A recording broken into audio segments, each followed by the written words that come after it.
따라하시죠. 복 받는 비결. 세상의 이 삶을 살아가는데 여러분들은 가장 중요한 것을 무엇이라고 생각합니까? 저는 뭐니 해도 머니가 제일 중요하다고 생각합니다.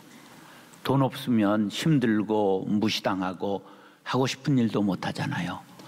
돈 있으면 요새는 죽을 사람도 살리고 하고 싶은 일 마음껏 할 수 있지요. 그러면 이제 거기에 회의가 들어요. 그러면 신앙은 무엇이고 신앙인은 어떤 사람인가 의문이 들잖아요. 그렇습니다. 돈이 가장 중요한 건 사실이지만 그 중요한 것을 뛰어넘는 게 신앙 아니겠습니까?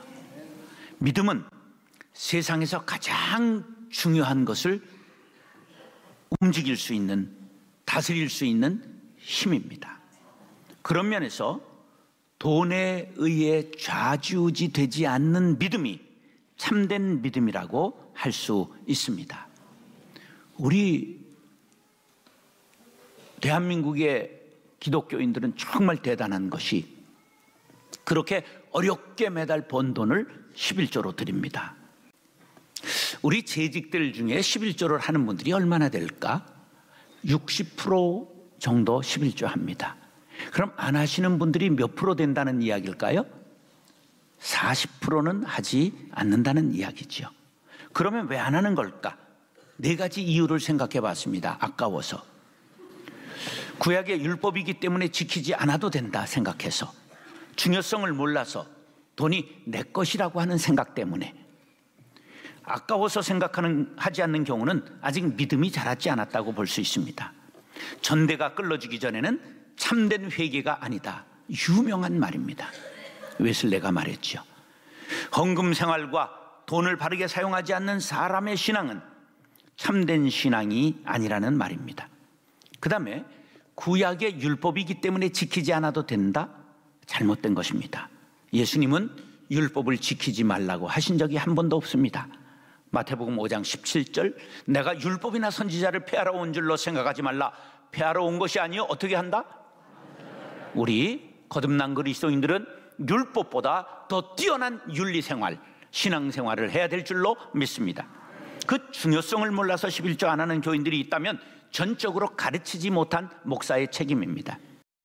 11조는 평등법입니다. 부자도 11조가 있고 가난한 자도 있고 심지어 거지도 11조 할 것이 있습니다. 제가 언제 봤느냐 하면 우리 교회에 목요일마다 막 150명씩 나사로가 왔던 적이 있어요. 그럼 막 제가 그걸 모르고 3,000원씩 주니까 전국에서 3,000원 주는 건 우리 교회밖에 없어가지고 떼거지로 와서 1,000원으로 그때 줄이고, 그것도 안 돼가지고 이제 음료로 줄이고 막 이제 이렇게 됐어요. 근데 어느 날인데 1,000원을 받은 나사로가 자판기로 친구들을 모으더니 오늘은 내가 쏠게 그러더니 전부 5잔을 뽑아가지고 친구들에게 쏘는 걸 봤어요. 아, 나사로들도 쏠 것이 있구나. 거지들도 11조 드릴 것이 있다는 사실을 기억하시기 바랍니다. 어린아이도 노인도 11조 드려야 됩니다. 밥을 먹어도 죽을 먹어도 피로 먹어도 10분의 1은 있기 때문입니다. 그래서 11조는 평등법이라고 말하는 것입니다. 11조는 영적으로 들어가는 시험대입니다. 11조를 축복감으로 하나님께서 개설했지 이것으로 시험 과목으로 넘어지려고 두신 것은 아닙니다. 11조 하면 복이 기다립니다. 11조는 스트레스 과목이 아니라 즐겁고 기쁘게 복을 받는 과목이라고 생각하시고 하시기를 바랍니다. 축복의 문을 여는 열쇠입니다. 11조로 축복의 문을 활짝 여시기 바랍니다. 11조는 신앙을 확인하는 시금석입니다. 11조는 모든 것이 하나님의 것입니다. 모든 것이 하나님께로부터 왔습니다 하는 신앙 고백을 담는 것입니다. 신앙이 도약하기를 원하면 11조 드리시기 바랍니다. 11조는 하나님이 가장 좋아하시는 양식입니다. 천천의 수장이나 만만의 강물 같은 기름을 기뻐하시는 것이 아니라 말씀에 순종하여 11조 드리는 것을 기뻐하십니다. 11조는 천국 은행에 드는 적금입니다. 세상 은행은 부도하고 도산나고 사라집니다. 종은행, 상업은행, 서울은행, 동남은행, 평화은행, 제일은행, 우리가 본 수많은 은행이 도산했습니다. 그러나 천국 은행은 부도가 없습니다. 우리 당대에 못 받으면 자손 때라도 반드시 복을 받게 됨을 믿으시기 바랍니다. 사랑하는 형제 자매 여러분, 말씀을 상고할 때 은혜 받고 11조 드리고 복을 받게 되시기를 예수님의 이름으로 축원합니다. 따라하시죠. 규례를 지켜야 합니다. 희망이란 미래를 사는 것이고 절망이란 미래를 포기하는 것입니다. 너무 가난하면 사람들이 미래를 포기하게 됩니다. 그런데 가난한 사람이 현재 살기도 힘든데 어떻게 미래를 투자할 수 있겠느냐? 아닙니다. 그럴수록 미래를 투자해야 됩니다. 미래에 투자하는 방법 3가지. 첫째, 자녀들을 교육하는 것입니다. 우리나라가 이렇게 잘된 것은 교육에 우리 부모님들이 땅 팔고 소 팔아 들여서 교육했기 때문에 이 나라가 잘 살고 복을 받게 된 것입니다. 그 다음에 씨앗을 뿌리는 것입니다. 먹을 곡식이 없는데 어떻게 종자를 남겨둡니까? 그래가지고 종자까지 전부 먹어버리면 촉은 목피로 연명하게 되는 것입니다. 그래서 제가 설교를 준비하면서 깨달았습니다. 눈물로 씨를 뿌린다는 말이 뭐냐? 지금 먹을 양식이 없는데 씨앗을 뿌려야 되기 때문에 눈물로 씨앗을 뿌리게 되는 것입니다. 그래도 반드시 기쁨으로 거둘 날이 오게 될 줄로 믿습니다. 그 다음에 3번째가 11조 드리는 것입니다. 먹을 것도 없는데 어떻게 11조 드립니까? 반문할 것입니다. 이것을 가르치기 위하여 사르밧 과부와 엘리야의 이야기를 성경에 하신 것입니다. 사르밧 과부가 양식이 가루 한 움큼과 이제 기름 한 종지가 남았습니다. 이것으로 이제 부쳐 먹고 아들과 함께 죽기로 작정하고 이제 하려고 하는데 산적과 같은 선지자 한 명이 왔습니다. 유명한 엘리야였습니다. 이 도둑놈 같은 선지자가 이럽니다. 너 먹을 것 없냐? 예, 가루 한 움큼 마지막 남아 있습니다. 그랬더니 가져와라. 그래서 갖다 줬더니 같이 먹자 하는 소리도 않고 혼자 그냥 그것을 다 말아 잡수셨어요. 얼마나 원망스러웠겠습니까? 왜 그렇게 선지자가 했을까요? 그것은 축복의 원리를 가르친 것입니다. 자신이 먹고 나면 죽을 남은 음식이었지만 하나님께 심으면 거두게 되는 영적 이치를 가르쳐 준 것입니다. 눈물로 씨를 뿌린 자는 기쁨으로 거두게 되는 심고 거둠의 법칙을 가르쳐 준 것입니다. 11조는 내게 주신 것의 10분의 1을 미래를 위하여 심는 씨앗입니다. 10분의 9는 먹어도 되는 양식, 10분의 1은 천국에 바로 심는 씨앗임을 명심하시기 바랍니다. 우리가 돈을 가지고 천국은 갈 수 없습니다. 그러나 11조는 먼저 천국에 심을 수 있다는 사실을 기억하시기 바랍니다. 그런데 이스라엘 사람들이 종자 씨앗인 11조까지 먹어치웠습니다. 이건 규례를 어긴 것입니다. 7절로 9절 시작.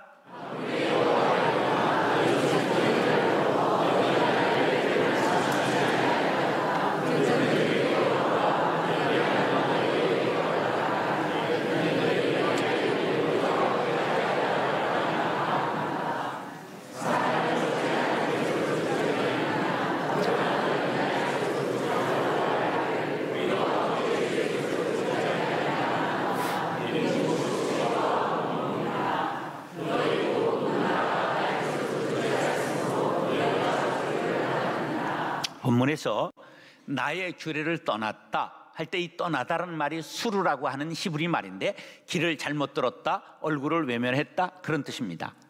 그게 하나님께서 이스라엘 백성들에게 너희들이 길을 잘못 들었다, 얼굴을 외면했다 그렇게 말하니까 우리가 언제 하나님을 외면했습니까? 우리가 무슨 길을 잘못 들었습니까? 따졌습니다. 그랬더니 너희가 어찌 하나님의 것을 도둑질하느냐 그러셨어요. 우리가 언제 하나님 것을 도둑질했습니까? 왜 애만 사람 잡습니까? 증거를 대십시오. 들이댔습니다. 그때 하나님께서 너희들이 11조를 잘라먹지 않았느냐? 온 나라가 나의 것을 도둑질한 것이니라. 그러므로 너희들이 지금 저주를 받고 있는 것이다. 11조는 창조주 하나님이 만물의 주인이시며 우리들은 그의 은혜로 살아감을 고백하며 이를 감사하는 최소한의 신앙적 표시입니다. 그러므로 성도는 11조를 드리되 인색함으로나 억지로 바쳐서는 안 되며 기쁨으로 드려야 합니다. 자신의 모든 재물의 주인은 하나님이시고 우리들은 하나님의 것을 맡아서 관리하는 청지기 정신으로 마땅히 11조를 드려야 합니다. 근데 이때 안 드리는 사람이 아멘 해야 이게 은혜가 되는 것이지 드리는 사람이 아멘 하면 이게 은혜가 안 되는 거예요. 아멘. 그런데 이스라엘 백성들이 11조를 잘라 먹었어요. 그러자 하나님이 진노하시고 저주를 내려서 가뭄과 흉년과 대적이 일어나는 등 계속 재앙이 임하게 된 것입니다. 11조는 하나님과 하나님의 자녀된 이스라엘과의 약속입니다.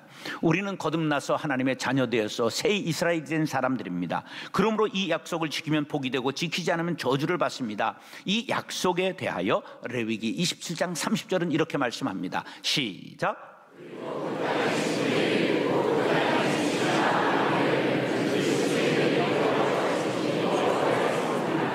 11조를 드리는 것은 하나님의 규례를 지키는 것입니다. 11조를 지키지 않는 것은 하나님과의 약속을 어기는 일이요 도둑질하는 믿음이 되는 것입니다. 사랑하는 형제 자매 여러분, 믿음의 도둑이 되고야 어찌 신앙이 자랄 수 있겠습니까?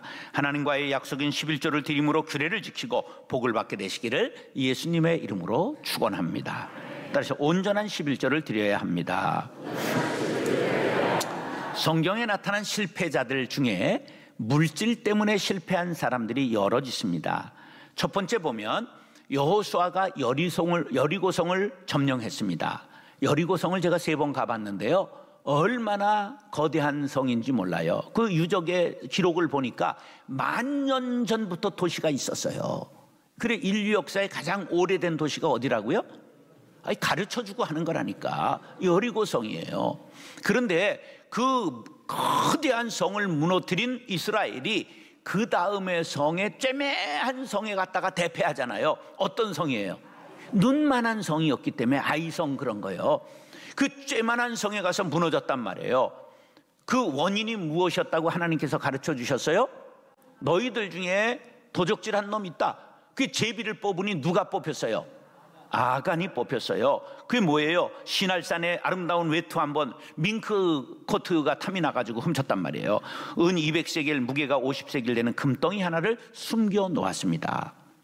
그 다음에 엘리사의 사환 게하시가 나아만 장군의 뒤쫓아가서 우리 스승께서 좀 뭐 있으면 달라고 그랬습니다. 그래가지고 자기가 뇌물을 받아왔잖아요.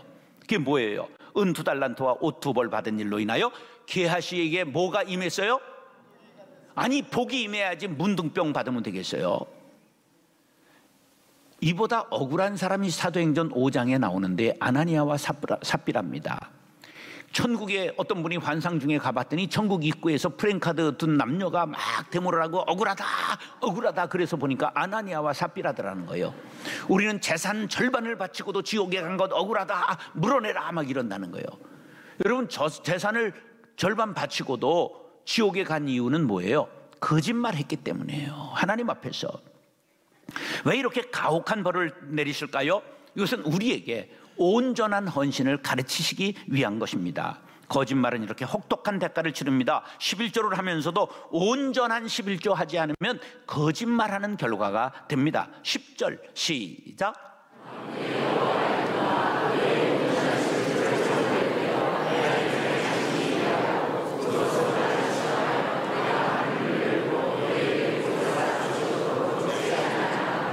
자, 온전한 11조가 있다는 말은 부족한 11조도 있다는 뜻이에요. 그래서 11조의 4종류를 제가 생각해 봤어요. 넘치는 11조, 풍족한 은혜를 받고, 온전한 11조, 족한 은혜를 받고, 부족한 11조, 허덕이며 살고, 생활의 11조, 근근히 삽니다. 생활의 11조란 뭐냐면 남편이 믿질 않아요. 그래서 남편이 차 떼고 포 떼고 뭐 연금 떼고 다 떼고 난 다음에 갖다 주면서 살아라. 그러면 그 중에서 11조 드리는 거 대단한 믿음이죠. 참 훌륭한 믿음입니다. 그 다음에 이제 부족한 11조는 뭐냐면 월급을 받아요. 그런데 월급이 나올 때 뭐를 떼요? 세금을 떼고 나오잖아요. 그러니까 그 받은 것 중에서만 11조를 드리는 거예요. 그 온전한 11조란 월급에서 세금 떼기 전에 처음 수령액에서 11조를 드리는 걸 온전하다고 말하는 것입니다. 넘치는 11조란 11조 이상을 드리는 경우를 말하지요. 드문 경우이긴 해도 12조, 13조 하는 사람도 있다는 것을 기억하십시오. PGA의 최경주 선수 아시죠? 예. 그 최경주 선수가 좋은 신앙인이에요. 간증을 다니면서 교회에서 하기도 하더라고요.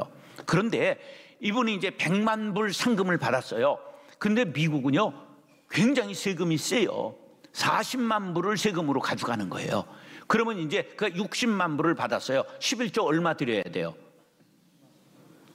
그 사람은 6만 불 드리는 게 아니라 원래 총액 받았던 거 세금 떼기 이전에 10만 불을 드리는 온전한 11조 하는 사람이에요. 이게 믿음입니다. 11조는 액수에 많고 적음에 상관없어요. 11조를 가장 하는 유형 중에 많은 유형이 뭐냐? 부족한 11조 드리는 것입니다. 이왕 11조 하면서 왜 부족한 11조를 드려서 하나님께서 그냥 쌀을 이렇게 서먹이 쌌는데 쌀집 주인이 확 깎아버리는 그런 기분으로 복을 받기를 원하십니까? 아니면 고봉으로 받기를 원하십니까? 그럼 알아서 하세요. 록펠러가 이런 말 했어요. 작아서 내가 가진 것이 너무 적어서 드릴 것이 없습니다. 이런 사람들에게 교훈이 되는 말을 했는데 이런 말 했어요. 록펠러는 지금 빌 게이츠보다도 재산이 6배나 많았던 인류 최고의 개인으로는 최고의 부자가 누구였다고요? 록펠러. 다 가르쳐주고 하는가? 얼른 대답하세요. 그런데 록펠러가 어머니한테 20센트 용돈 받았을 때 내가 그 2센트를 드리지 않았더라면 내가 오늘날 수백만 불의 11조를 드리지 못했을 것이다. 그렇게 말했어요. 얼마나 많이 드렸느냐 하면 교회를 4,950개를 지었어요. 대학을 24개를 지었어요. 세계에서 노벨상 제일 많이 받은 시카고 대학을 바로 록펠러가 만든 대학이에요. 예, 이 11조 해서 복을 받은 사람. 하여간 하세요. 간장종지 같이 드리고 그냥 그렇게 살든지 우리의 자손이 그냥 록펠러와 같이 되든지 그건 지비들의 전적인 그 자세입니다. 근데 어떤 사람은 11조가 너무 많아서 드리기 어려운 사람이 있어요. 자기 마음대로 잘라서 이것저것 나누어 주고요, 줄이거나 하는 것은 하나님도 잘라주실 수 있다는 것을 알아야 합니다. 플로리다의 나울리라는 목사님의 교회에 이제 존이라는 청년이 신앙이 열심히 해서 교회 학교 총무를 하면 너무 열심히 했는데 그가 돈을 모으더니 수포를 차렸어요. 이게 수포가 잘 돼서 주의 월급을 주잖아요. 주당 100불을 드리게 되었어요.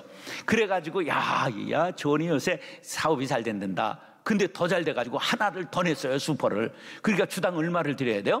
200불을 드리게 된 거예요. 그러니까 많이 이제 11조를 드리게 됐어요. 근데 어느 날부터 존이 교회를 드문드문 나오기 시작하는 거예요. 근데 목사님이 보니까 11조도 안 드려. 그래가지고 신방을 갔어요.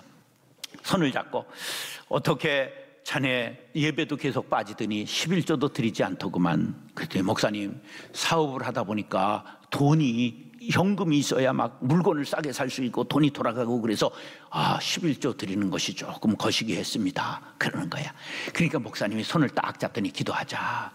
하나님, 실수하셨습니다. 존을 너무 사랑하셔서 복을 주셨군요. 이제부터는 11조를 아까워하는 존에게 쫄딱 망하는 은혜를 내려 주시옵소서.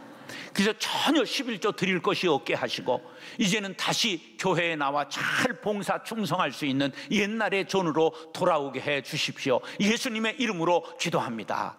아멘 했더니 목사님, 제가 다시 기도하겠습니다. 온전한 11조 드리고 주일 성수도 하고 봉사도 잘하게 하겠사오니 망하지 않게만 해 주시옵소서. 아멘. 네. 여러분, 어떻게 할지는 여러분의 자세에 달려 있는 거예요. 아주 너무 사업이 잘 돼서 신앙생활 안 하는 사람이 있을까요? 큰일 납니다. 하나님이 베르다가 때릴 수 있어요. 난 때리라고는 안 해. 왜냐하면 어떻게 해서라도 돌아와야 그게 목사가 기도하는 방향이지. 하나님 앞에 드리는 것 아깝다고 생각하지 마십시오. 고린도후서 9장 6절로 7절 시작.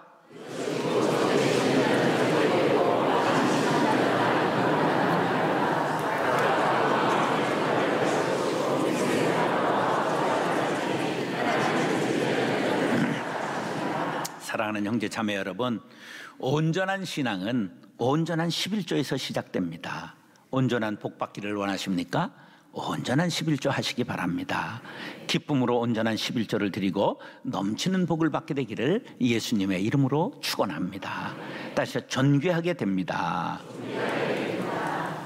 지금으로부터 200년 전 영국에 윌리엄이라고 하는 소년이 있었어요. 근데 아버지는 그냥 중풍병자이다, 어머니는 폐병 환자인데 어머니가 폐결핵으로 돌아가셨어요. 신앙이 좋았던 어머니, 너는 어떤 경우에라도 11조 해야 된다, 이렇게 어린 아들에게 가르쳤던 어머니가 돌아가셨어요. 그래서 그가 거리에 나서서 거지가 됐고 떠돌다가 어느 날 선창가에 갔더니 큰 배 한 척이 있는 걸 보고 몰래 먹을 것이 있는가 숨어들었는데 그냥 배가 붕 하고 떠나버렸어요. 뱃속에 갇혔어요. 숨어 있다가 선원들에게 적발이 됐어요. 돼지게 얻어터져서 눈탱이가 밤탱이 되고 바다에 던질까 막 이러는데 선장한테 데려갔어요. 그 선장이 보더니 너 어떻게 배를 탔냐 그랬더니 자기 사정을 얘기를 했어요. 근데 이 선장님이 아들이 없었어요. 가만히 보더니 너 내 아들 하자. 그래서 그 배 타고 그냥 미국에 가서 선장의 아들이 됐어요. 근데 선장님이 나이가 드니까 아유, 내가 이제 바다를 항해하기는 좀 힘들구나. 그래서 그 배를 팔아가지고 비누 장사를 했어요. 비누 공장을. 그 비누 공장에서 일하면 양아버지가 월급을 주면 그것으로 오른쪽 주머니에 다 넣었다가 11조를 드렸어요. 근데 양아버지가 나이 들어 돌아가시면서 이 양아들 윌리엄에게 비누 공장을 물려줬어요. 열심히 일해서 화장품 공장도 하고요. 그 다음에 치약 공장을 했는데 치약이 대박이 났어요. 어디서 본 듯하지요? 그래가지고 장정 4명이 하루에 금을 짊어져야 할 만큼 돈이 들어왔어요. 저게 세계적으로 가장 유명한 콜게이트 치약, 바로 콜게이트라는 사람입니다. 하나님께서 이렇게 11조 하는 사람에게 복을 주세요. 우리가 온전하게 11조 드리면 놀라운 일이 일어나는데 11조를 냄으로써 신앙이 더욱 확고해지는 것에 놀라고 11조를 낸 나머지로 생활을 넉넉히 꾸려가는 것에 놀라고 내가 그렇게 많은 돈을 낼 수 있다는 숨은 능력에 놀라고 11조를 내다 보니 더 낼 수 있는 믿음의 담력이 생겨 놀라고 왜 이런 축복을 모르고 진작하지 않았나 깨달음에 놀란다는 것이죠. 11조 하면 이런 복을 주신다고 하나님께서 약속하셨어요. 하늘 문을 여시고 신령한 복을 주십니다. 범사의 복을 주십니다. 모든 것이 넉넉하도록 채워주십니다. 족하게 먹고도 남게 하십니다. 범죄하지 않게 하십니다. 넘치는 기쁨을 주십니다. 칭찬과 명예와 영광을 얻게 하십니다. 의의 열매를 더하게 하십니다. 믿음이 자라게 하십니다. 존귀하게 됩니다. 물질적인 차원을 넘어서서 영적인 차원으로 믿음이 자라고 세상에서 존귀한 자가 될 줄로 믿습니다. 사무엘상 2장 30절 밑줄만 시작.